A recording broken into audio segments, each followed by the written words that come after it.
Here's my 3D printed lathe. It's driven by a motor scavenged from an old dot matrix printer. All the blue parts that you can see have been printed out. The grey parts, the pulleys, have been printed out. There's an O-ring drive and a few bits of threaded rod and silver steel bar for the slides and so on. I've also made a custom cutting tool just by filing down a piece of the same silver steel that I used for the slides, and of course there's various nuts and bolts and screws holding it all together. The gears are parametric gears printed from something I got off Thingiverse. All the other parts are pretty much my own design. So what we've got here is a cross slide. Turning this one moves the tool that way, in and out.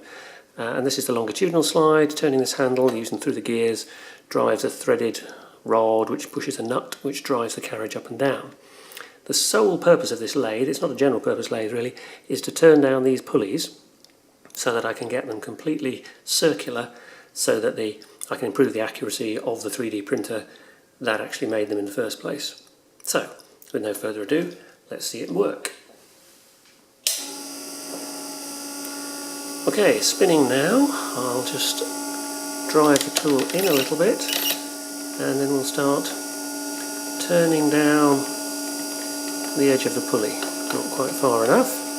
There is some slack on this. I should have put a couple of washers in to tighten up the nut, but I didn't get around to it, so drive that in a bit further. Still not making contact. There we go, that's going to do it.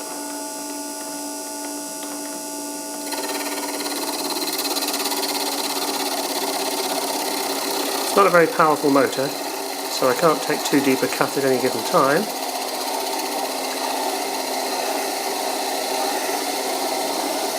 And PLA, which is what the pulleys are made of, is a terrible material to machine.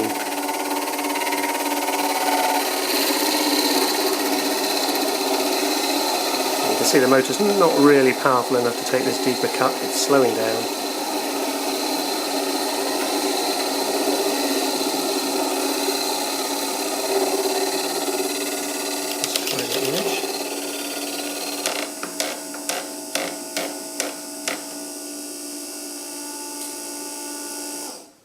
So there we are, you can see how rough that is, but it's actually very circular and a marked improvement on the original print.